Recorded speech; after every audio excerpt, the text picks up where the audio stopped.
Ayun! Kasi si ano pangalan nito? Si Budol Lipunan, yung kaibigan nito, yung aso nito. Si Budol Lipunan, araw-araw minuminuto ng binabanatan si Maharlika.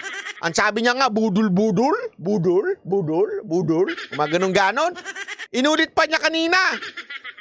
Katapos keso may sinasabi pa siya na ano. Ngayon, eto ang tanong. Ang nangyari, siste, ako po'y pumunta mismo doon sa kanyang website. Ay, sa kanyang channel. Pinuntahan ko po. Talagang pinuntahan ko at nag-comment ako. Ang bilis ng mga tuta niya, Balita ko, yung mga tutaan mo daw dyan, dating nandito. Hindi napansin, hindi nabigyan ng ano. Kasi minsan, alam mo, ito kasi dito sa channel natin, dito sa channel natin, bawal dito yung nagmamataas. Wala akong pakialam kung moderator ka. Hindi ibig sabihin mataas ka pag moderator ka. Hindi ganun dito. Kasi may mga ganun sumali bilang moderator kasi gusto lang magmataas. Magpabida. Tama, Diego Latigo. Walang bawal ang bida-bida dito. Maniwala kayo kasi kahit si Banat ba hindi bida dito. Walang bida-bida dito sa channel na to. Yung mga dating moderator ko, bida-bida. Tama, mali. Anarot. Hoy, sumagot ka, Anarot!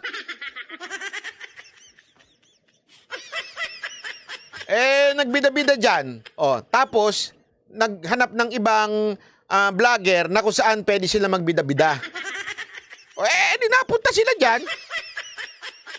Ngayon, ilang beses ako nag-comment, Sabi pa nung isa, paulit-ulit kasi kaya ka na spam. Gumawa ako ng ibang comment. Spam pa rin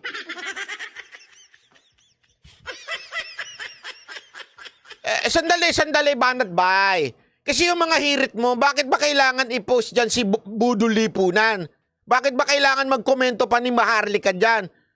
Mag-concentrate tayo sa bayan. Linawin ko lang this has something to do with our country.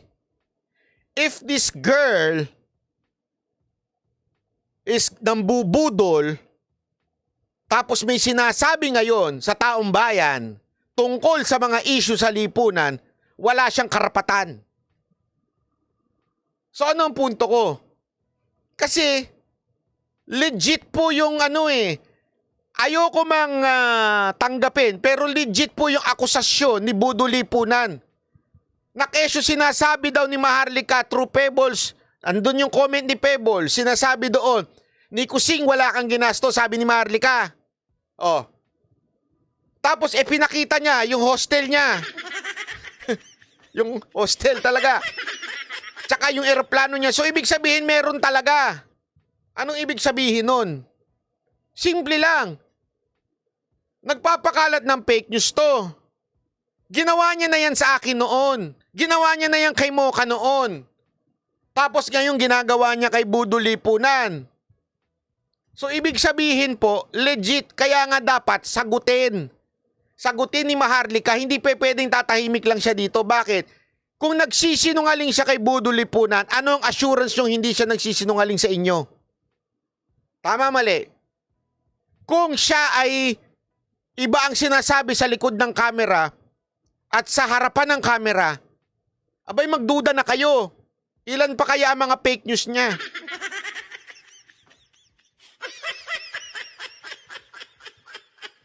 Kaya nga wala akong believe Kahit na sinasabi ng iba, hindi, dapat di mo na inaano yan. Paano ko hindi aanuhin yan? Hanggang ngayon hindi niya inaamin na nag-fake news sa amin. Aminin niya muna nag-fake news sa akin. Tutulungan ko sa lahat ng laban niya. Yung laban niya, pang sarili lang niya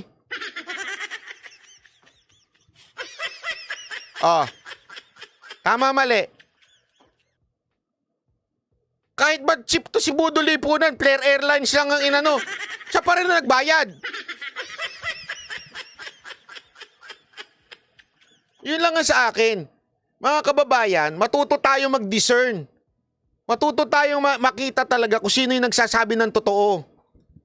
Kasi sinabi ko na nga sa inyo Anong assurance yun na sinasabi niya mga totoo kung sa akin nga, kay Mocha nga, nagsinungaling. Na hindi niya binabawi. So bakit ko siya sasakyan? Sa mga puting ahas niya. Tanungin ko kayo. Sa amin nga nag-fake news siya. Alam ko yan. Ako yung kausap niya eh. Ano sinasabi nga lang palibre ko? Gago ba siya? Ako magpapalibre? Baka bayaran ko pa ipapunta mo dito. Naka-first class ka. Gusto mo? Alam mo ba yung sinasabi mo ako nagpapalibre?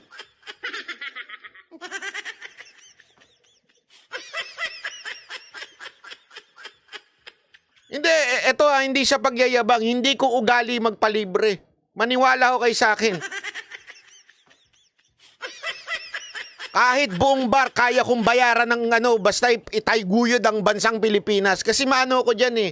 Ayoko yung alam yun, yan ang pinakayo na ayoko, yung titignan ng maliit ang mga Pilipino.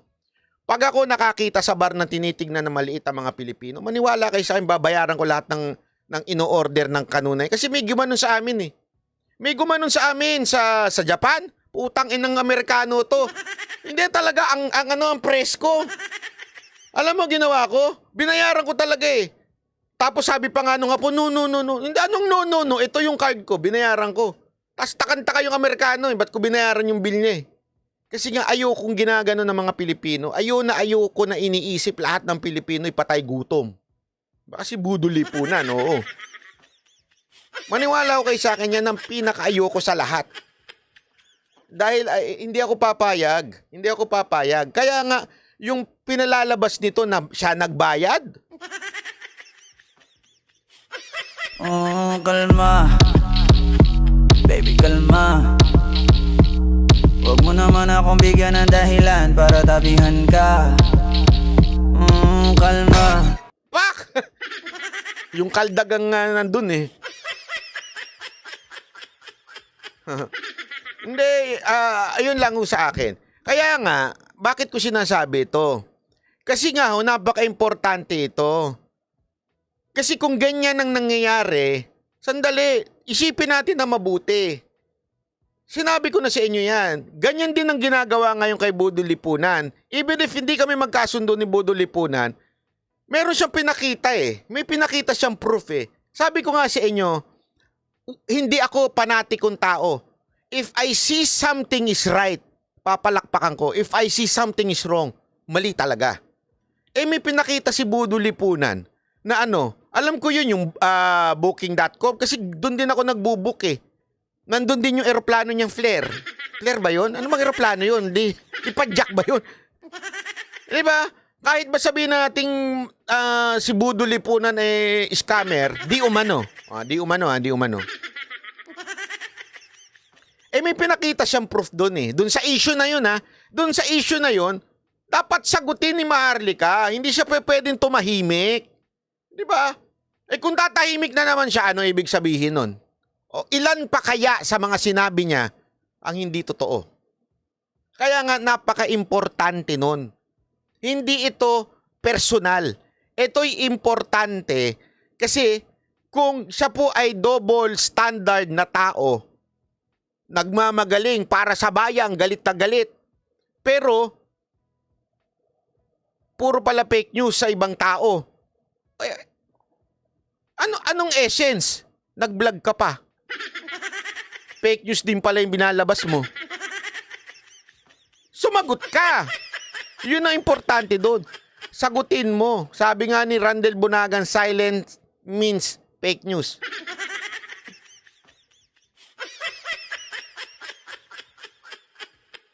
Sabihin mo lang naman, hindi totoo yan. Ito ebidensya ko.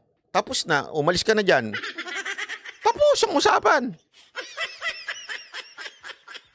Hindi eh. Hindi ka sumasagot eh. So, ibig sabihin, totoo pala yung akusasyon sa'yo. Na pinagkakalat mo daw, na nilibre mo si Budo Lipunan, ang totoo, siya naman pala ang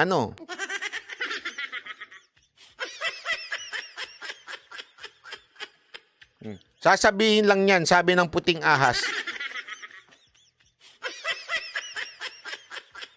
Banat by kalma ka lang. Hindi, kalma ako. Kaya lang, sabi ko nga sa inyo, paulit-ulit. Alam nyo, inis na inis po kasi ako sa mga vlogger na nagpapakalat ng fake news just for the sake of views, just for the sake of content, or just for the sake na kasi sinasakyan nyo, kasi marami sa inyong sumasang-ayon, without even presenting any evidence. Iangat naman po natin ng karangalan ng mga vlogger. Di ba? Kaya nga kahit ako paulit-ulit ko sinasabi sa inyo pag walang ebidensya, huwag niyong paniwalaan. Kung wala ako pinipresenta, huwag niyong paniwalaan. Kasi ano yun, kwento. At malinaw naman ako, sinasabi ko sa inyo. Eto opinion lang ito, maaaring mali. Opinion ko ito at ito'y maaaring mali dahil binabase ko lamang sa circumstantial evidence. O binabase ko lamang sa balita ni ganito. At kaya nga, di ba, halimbawa, yung kay Albi Benitez, sinasabi kong hindi nga ako naniniwala Kaya nga tinatanong natin At yung balita na ang galing kay Ogie, hindi naman sa akin.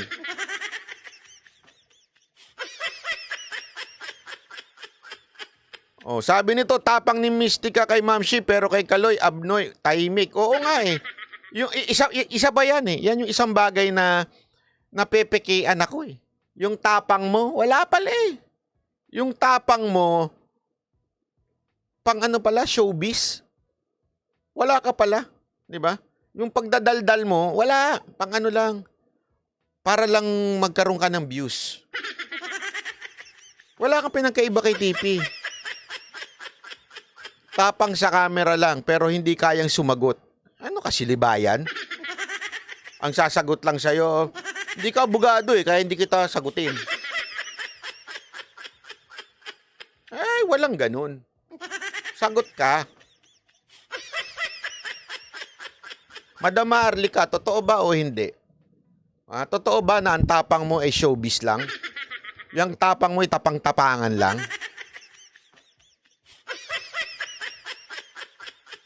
Wala pala Panis. Dami mong inaway, dami mong kinalaban. Si Budol Lipunan lang pala magpapatahimik sa'yo. Anong klase yun? Sabi nga ni Diego Latigo, actually yan din ang duda ko Boss, baka maraming alam si Budol Lipunan kay Maharlika. Ikaw naman, makamistika ka naman, Hindi, alam mo, yan din ang naisip ko. Baka marami hong text etong si Budol Lipunan. Kaya hindi niya mapatulan. Baka ilabas niya Baka ilabas niya na si Maharlika talaga ang sumusulsol para awayin ako. Hindi natin alam 'Di ba? Baka mamaya meron talaga silang conversation. Hindi ko sure pero baka meron talaga silang conversation na talagang etong si Maharlika pasimuno. Kasi ang pinapalabas ni Pebbles hindi daw kinampihan. Ang argumento naman ni Bagong Lipunan, anong hindi kinampihan? Finid nga sa akin yung mga message ni Banat Bay. Putol-putol.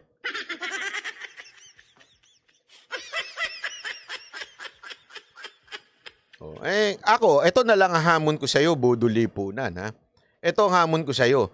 Budol Lipunan, kung talagang totoong tao ka, Budol Lipunan, ilabas mo para magbingo ka. Bingo! Bingo! Para gumanong-ganon ka na naman sa telebisyon mo. Bingo! Ay, sa camera mo. Bingo! Budol?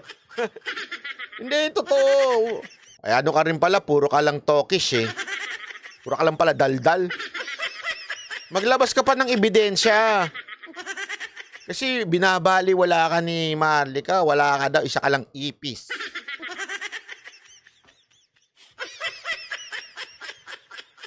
Wala ka daw, hindi ka karapat dapat pansinin. Ang madaling salita, Budol Lipunan, wala kang saysay, wala kang kwentang nilalang. Sabay kulangot. Wag ganon. Ang sama ng mga ugali nyo. So kung talagang matapang ka, Budol Lipunan, maglabas ka ng ebidensya, wag puro sininyo. Baka sininyo na naman ang ebidensya mo. Tutuktukan na kita talaga. Maglabas ka ng ebidensya, yung message nyo, takot ka, ikaw pala takot din. Alam mo bakit takot siya si Budol Lipunan? Ha? Anong bagger lipunan? Alam mo bakit takot siya si Budol Lipunan? Sa akin, hindi siya takot mag-fake news kasi nasa Pilipinas ako. Malakas ang loob niya kasi fake Canadian citizen siya. Ay, hindi siya makapaglabas ng ebidensya sa akin kasi po, ay hindi niya siya natatakot sa akin kasi alam niya hindi ko naman siya didemanda. Hindi namin ugali ng Banateros sa magdemanda. Ngayon, siguro, kaya ganyan yan, takot siya kay Maharlika kasi pwede siyang habulin, di ba? Alam mo naman, US at Canada, isang ano lang yan, isang tren lang yan. Wala, may tren ba dun? Isang kotse lang yan, papunta dun, di ba? Tatawid lang yan. Malamang may sikreto. Kaya nga, Budol Lipunan, labas mo. Huwag kang puro daldal. Pareho kayo ni Maharlika, mag-umpugin ko kayong dalawa. Pareho kayong puro lang eh. Wala. Panis pala kayo pareho. Gayahin nyo si Ninyo. Nakabrief. Hindi, alam mo, ko sa'yo, Budol Lipunan, para umangat yung viewers mo, gumaya ka kay Ninyo. Mag-brief ka din. Habang nagla-live. Hindi, walang biro ha. Alam mo, hoy Ninyo, kung nakikinig ka sa akin, alam ko nanonood ka minsan. Bilib ako sa ginawa mo ha.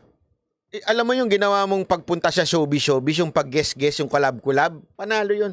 Doon ka na lang, huwag ka na magpolitika, wala kang kwenta. Doon ka na lang sa mga comedy. Pasok ka yung itsura mo eh. Hindi mo pa kailangan magpatawa, tumingin ka pa lang, ngumiti ka pa lang, natatawa na yung taong bayan. Tapos nakatupis ka pa?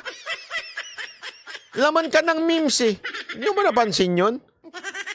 Sobrang nakakatawa ka talaga. I mean, pwede kang komedyante, wag ka na sa politika. Unless utusan ka ni Romualdez. Pwede. Di ba? Di